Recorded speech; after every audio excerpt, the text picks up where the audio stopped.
Hello students, આજે આપણે caller વિશે શીખવાના છે. અલગ અલગ પ્રકારના કોલરમાં સૌથી પહેલો કોલર સ્ટેન્ડ કોલર કેવી રીતે બને એ જોઈશું. સ્ટેન્ડ કોલરના 3 નામ છે. સ્ટેન્ડ કોલરને મેન્ડરીન કોલર પણ કહેવાય છે, સ્ટેન્ડ કોલર કહેવાય છે અને ચાઇનીઝ કોલર પણ કહેવાય છે. સ્ટેન્ડ કોલરના જ 3 નામ છે. ઓકે, હવે આપણે સેમ્પલ બનાવી રહ્યા છીએ, એટલે આવી રીતે બેઝિક બ્લોક બનાવી દીધો છે ફ્રન્ટ બેક કરીને.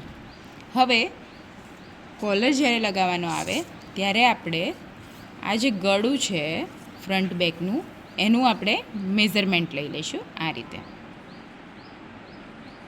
કે કેટલું આવે છે.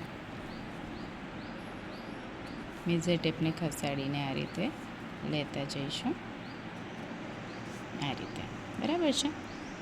એટલે આપણું જે છે 9 આવે છે. બરાબર છે? તો આપણે એનું અડધું માપ લઈને પહેલાં કોલરનું ડ્રાફ્ટિંગ કરીશું. ઠીક છે?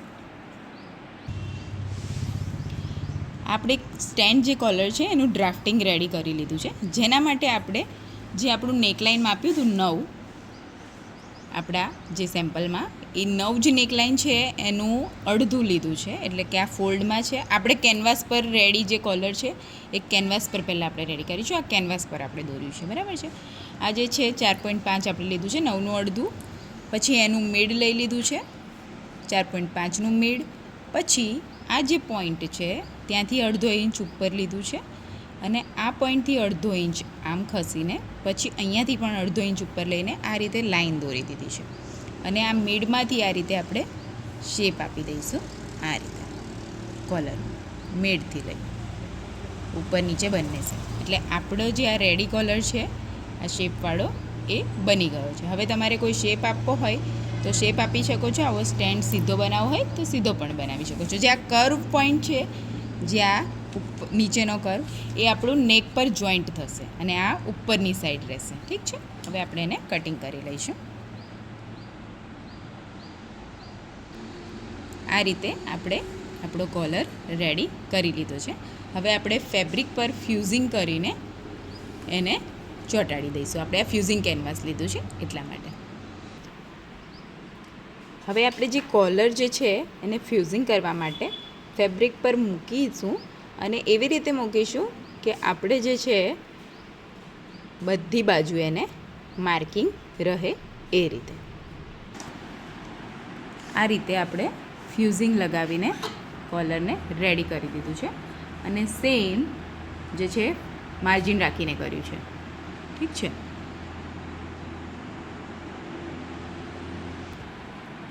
આ જે છે આપણે માર્જિન લઈને આમાં એક ફેબ્રિક પર આપણે બે પાર્ટમાં આપણો કોલર કટ થાય છે.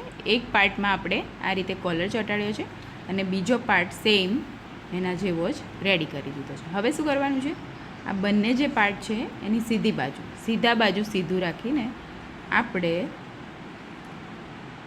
આપણો જે કોલર છે એ રેડી કરીશું. અહીંયાના ભાગથી, મીન્સ કે આ જે નીચેનો કર્વવાળો ભાગ છે એ નેક પર લાગે છે, એટલે ઉપરના ભાગથી આપણે કોલરને રેડી કરી દઈશું આ રીતે. અહીંયા જે છે સિલાઈ માટે 2 દોરા જેવું અંતર રાખીને સ્ટાર્ટ કરીશું આપણે.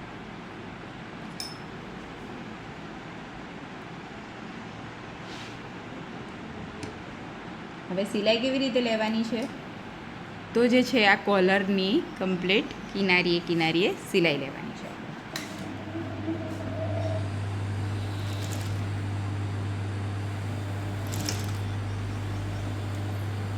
કોર્નરને જે છે એ કમ્પ્લીટ આવે પોઈન્ટ પર ત્યારે આપણે બાંધીશું આ રીતે.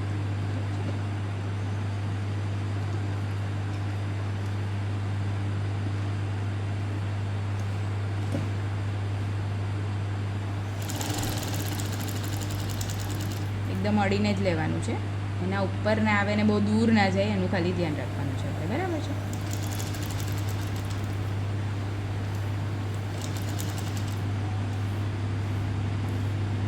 પોઈન્ટ છે એને કમ્પ્લીટ લઈશું.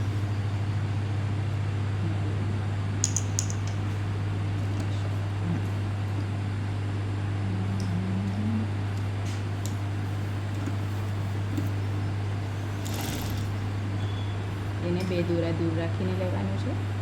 એટલે ત્યાંથી જ લોક કરી દઈશું આપણે. બરાબર છે. 1-2 દોરો ઉપર આવે તો કંઈ વાંધો નથી, વધારે આપણે અંદરથી નથી લેવાનું. ઠીક છે. આ રીતે જોઈ શકો છો તમે, બધી બાજુ જે છે સિલાઈ કરીને રેડી કર્યું છે. હવે આપણે કોર્નરને આ રીતે ટ્રીમ કરીશું, જે ખૂણો છે એને. ઠીક છે. અને વધારાનું જે છે કાપડ એને કટ કરી લઈશું. ખાલી આ કાપડ આપણે કટ નથી કરવાનું, ત્યાંથી આપણે એટેચ કરવાનો છે કોલર, એટલા માટે. વધારાનું એટલે કે ઓછું જે છે માર્જિન રાખીને એ પ્રમાણે આપણે એને પલટાઈશું, જેથી શું થશે, એનું ફિનિશિંગ કમ્પ્લીટ આવે. આ માટે આ રીતે એક્સ્ટ્રા જો કાપડ હોય તો કટ કરી લઈશું અને આ રીતે પલટાઈ દઈશું.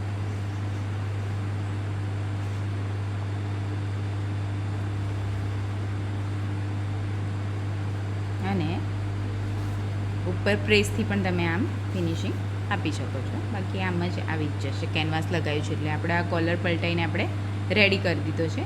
એનું આપણે જે છે માર્કિંગ લઈ લીધેલું છે, દેખાય છે સેન્ટરમાં. તો આપણે અહીંયા પણ માર્કિંગ લેવાનું રહેશે, નેકમાં પણ. ક્યાંથી? તો કે બેકથી. આપણે બેક આ જોઈન કરીને બનાવીએ છીએ એટલે આપણું આ સેન્ટર માર્કિંગ ઓલરેડી છે. હવે આપણે સેન્ટરમાંથી લગાવવાનું ચાલુ કરીશું, એટલે શું થશે કે તમારું જે ફેબ્રિક કોલર છે બંને બાજુ ઇવન આવે. ઠીક છે.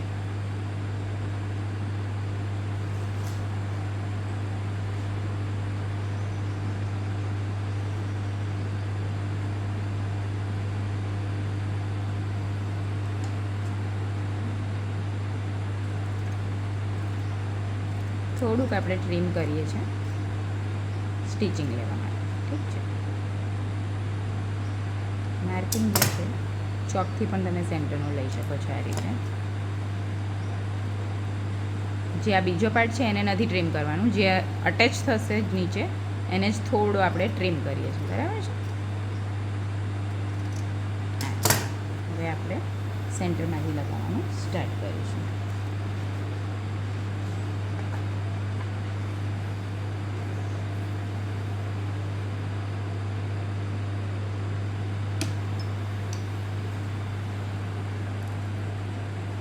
હવે શું કરવાનું છે, આપણે ગળાને ફેરવવાનું નથી, આપણે કોલરને ખસેડતા જઈને સ્ટીચ કરવાનો છે કોલર. બરાબર છે.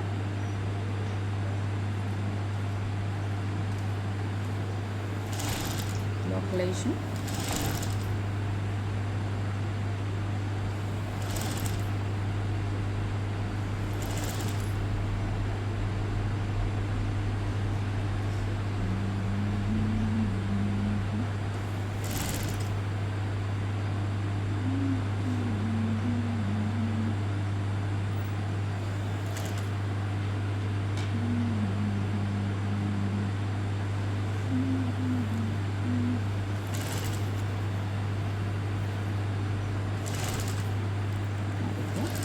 છેલ્લે લોક કરીશું. હવે બીજી બાજુ સ્ટાર્ટ કરીશું.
આ રીતે જે છે સીધી બાજુએ આપણે એટેચ કરી દીધો છે કોલર. હવે જે અંદરનો પાર્ટ છે આપણે જે એક્સ્ટ્રા અહીંયા રાખ્યું હતું આ ફેબ્રિક, મીન્સ કે જ્યાં આપણે ટાંકો નહોતો લીધો એને વાળીને આ રીતે આપણે એને ફિનિશ કરીને એટેચ કરી દઈશું. આ રીતે. હવે આ જે છે સિલાઈ એ રીતે લેવાની છે કે આ પાછળના ભાગના અહીંયા ખાડામાં આવે એ રીતે. ઓકે, એટલે એનું ધ્યાન રાખવાનું છે. અને આ જે છે અંદરનો આ ભાગ એ બહાર ના આવે એ રીતે આપણે એને ફિનિશિંગ લેવાનું છે. એટલે આ થોડું વધારે હોય તો તમે આરામથી એને વાળી શકો છો. બરાબર છે.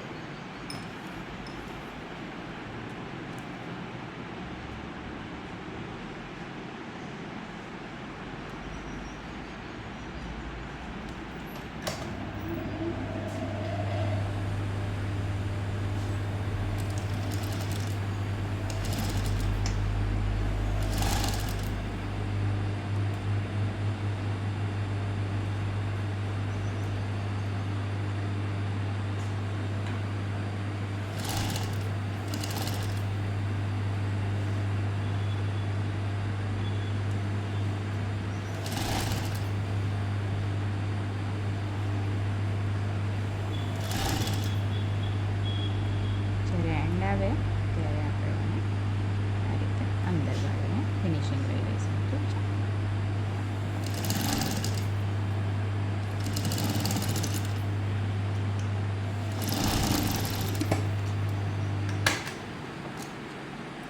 આ રીતે આપણો કલર અહીંયા રેડી થઈ ગયો છે, તમે જોઈ શકો છો. વધારાના દોરા છે એ કટ કરી લઈશું. દેખી રહ્યા છો તમે, આપણે સેમ્પલ બનાવ્યું છે એટલે નાનો કલર બન્યો છે. ઠીક છે.